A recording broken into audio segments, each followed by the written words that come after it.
تو سب سے بڑی تو میں اس میں جو آیا نا شہربانو تیرا گھر لٹنے کی تیاری ہے، تو مرثیوں میں کہیں نہ کہیں یہ ثابت کیا گیا ہے کہ جناب شہربانو کربلا میں موجود تھیں، اور اسی لیے نظریے بھی، ایسا نہیں کہ نظریے بھی آئے ہیں کچھ قیلا قیلا کر کے، ایک نظریہ ان کی ماں کے بارے میں ہے جناب شہربانو کے کہ وہ کربلا میں تھیں۔ اچھا جو یہ کہتے ہیں کربلا میں تھیں، ان کے پھر تین نظریے ہیں۔ ایک تو کہتا ہے کہ فرات میں جا کے ڈوب کے مر گئی، یہ نظریہ کسی بھی طرح ہمارے لیے قابل قبول نہیں ہے، اس لیے کہ نبی کی بیوی تو ڈوب کے نہ مرے۔ اب میں نے جملہ کہا ہے تو اب مجھے نہیں پتا کس تک پہنچا نہیں پہنچا۔ نبی کی بیویاں تو ڈوب کے نہ مرے، معصوم کی ماں ڈوب کے مر جائے۔ اب مجھے اور کھل کے ہی کہنا پڑے گا، جناب آدم سے لے کے رسول اسلام تک کی تاریخ دیکھ لیجئے، معصوم کی بیوی تو بہکی مگر معصوم کی ماں نہ بہکی۔ اما مجھے اور اپنی خطابت دکھانی پڑے گی، ازواج نبی میں وہ بیویاں بہکی جو معصومہ کی ماں نہ بنی۔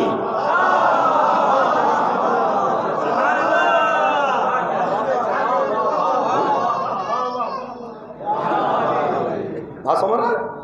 تو یہ کیسے ہو سکتا؟ ایک شریف آدمی یہ نہیں کر سکتا۔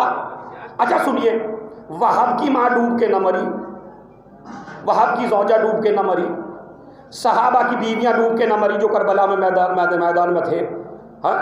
تو امام معصوم کی بیوی، حسین جیسے امام کی بیوی اور سجاد جیسے امام کی ماں، یہ ڈوب کے مر۔ تو یہ کتابوں میں جو آیا، ہر چیز کتابوں کی صحیح نہیں، یہ بھی کتابوں میں غلط ہے۔ دوسرا نظریہ یہ ہے کہ نہیں، وہ جو ہیں وہ شام غریبہ میں بھاگ کے آ گئی تھی، شام غریبہ میں تھیں، اور شام غریبہ میں جب انہوں نے دیکھا کہ لشکر اکٹھا کرنے چلی گئی تھی۔ اب یہ بتائیے، اب جب سب کچھ ہی اجڑ چکا ہے، اب لشکر کی کیا ضرورت ہے؟ خدا کی قسم میں ایک جملہ کہوں، اتنے شعر آپ نے شروع سے آخر تک سنے، لیکن یہ جملہ شاید پوری مجلس پر اور پوری محفل پر اور پورے اشعار پر بھاری ہو، اور میں عصمت کے حوالے سے بات کر رہا ہوں۔ خدا کی قسم یہ کربلا کی عجیب تہذیب تھی کہ جتنے بھی مرد کربلا میں میدان میں لڑنے کے لیے گئے، وہ حسین سے بغیر اجازت لیے نہ گئے، اور کوئی بھی عورت کربلا کے میدان سے نہ ہلی جب تک زینب سے اجازت نہ لے لی۔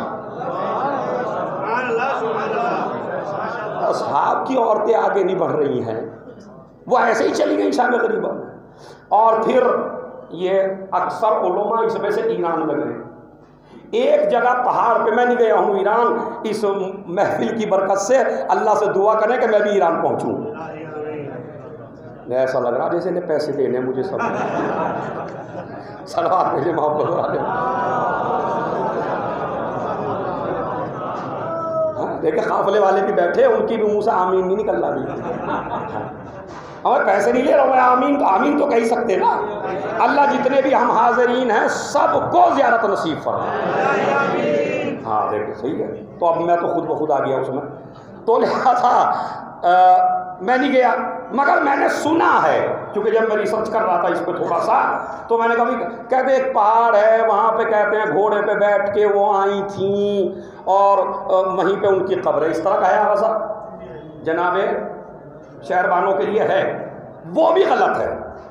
ایران میں ان کی کوئی قبر نہیں ہے، جو بنی ہے وہ شبیہ مان کے آپ احترام کر سکتے ہیں، مگر تاریخی لحاظ سے چونکہ کربلا سے ان کا ایران جانا ثابت نہیں، تو وہ بھی غلط ہے، کربلا ہی میں نہیں آئی۔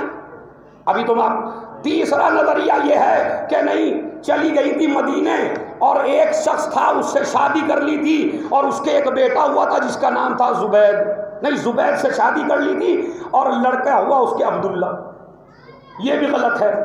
اب اس کو آپ بھائی امام کی ماں پہ بات چل رہی ہے، آپ نے اشعار بڑے گہرے سنے، تو ذرا یہ بھی جملہ سنیے، مجھے امام کی کوئی زوجہ ایسی دکھا دو، جملہ تاکہ علماء بھی اعتراض نہ کر سکے، معصوم کی ایسی زوجہ جو کسی معصوم کی ماں بھی بنی ہو، اس نے معصوم کے بعد کسی سے شادی کی ہو۔ دکھائیے. دعویٰ ہے بالکل میرا. معصوم کی زوجہ نہیں خالی, جو معصوم کی ماں بنی ہو, اس لیے کہ جس کے دو شرف پہلے ہی مل گئے ہوں. نہ معصوم جیسا بیٹا مل سکتا ہے, نہ معصوم جیسا شوہر مل سکتا ہے. اب کیا ضرورت ہے شادی کرنے کی؟ اور جس حالات سے اٹھ کے آئی ہیں شہزادی, اس میں آدمی شادی کرنے کے بارے میں سوچتا بھی نہیں ہے. اچھا, جس کو حسین جیسا شوہر ملا ہو, وہ کسی صحابی سے یا صحابی کی اولاد کی طرف توجہ دے گی؟ یہ تو میاں چل اگر بفرض محال اگر ہوئی بھی تو دوسری شادی ہوتی.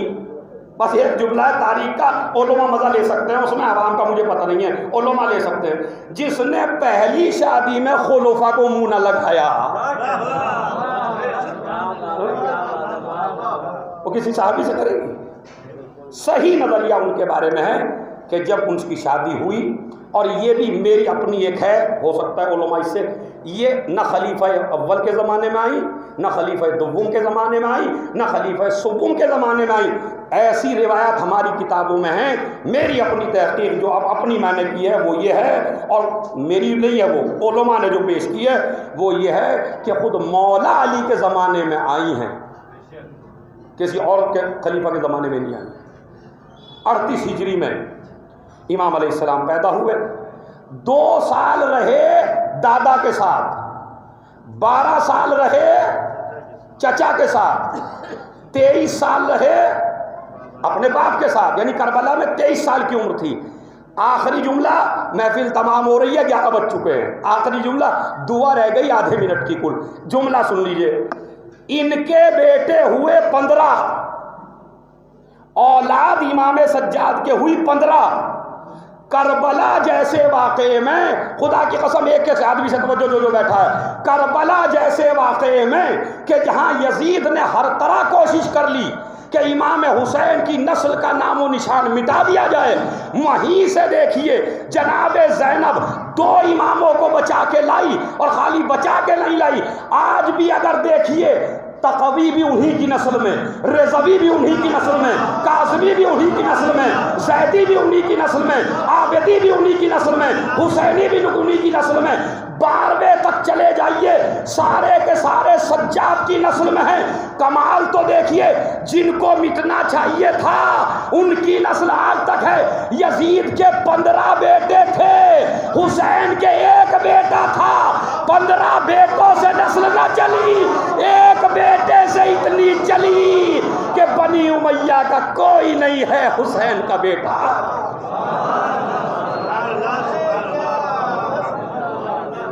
پروردگار ہماری اور آپ کی اس محفل کو قبول فرمائے, ہمارے گناہ کبیرہ اور صغیرہ کو معاف فرمائے, جو مر چکے ہیں ان پر رحمت نازل فرمائے, جو زندہ ہیں انہیں عمل خیر کی توفیق عنایت فرمائے.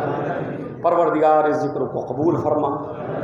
پروردگار شیان حیدر کرار جہاں کہیں بھی ہیں ان کی جان کی, مال کی, عزت کی, آبرو کی حفاظت فرما. پرچم اسلام کو سربلندی عنایت فرما.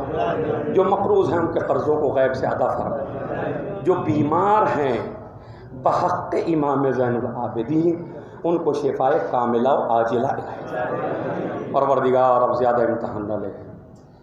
اس محفل کے حقیقی وارث, اس سال یہ محفل غیر معصوم کی صدارت میں ہوئی, آئندہ سال خریجی کے اسی امام بارگاہ میں اسی محفل کو ہم منائیں, مگر کسی غیر معصوم کی صدارت میں نہیں. ایسا ماحول ہو کہ شاعر بھی ہمارا امام ہی ہو, خطیب بھی ہمارا امام ہی ہو, صدر بھی ہمارا امام ہی ہو, وہ بیان کرتا ہوا ہو, ہم اس کے دادا کے فضائل سنتے ہوئے آگے بڑھ جائیں. امام کے ظہور میں تعجیل فرما, تعجیل فرما. والسلام علیکم ورحمۃ اللہ وبرکاتہ. اگر کسی کو کوئی بات بری لگی ہو تو وہ مجھے معاف کر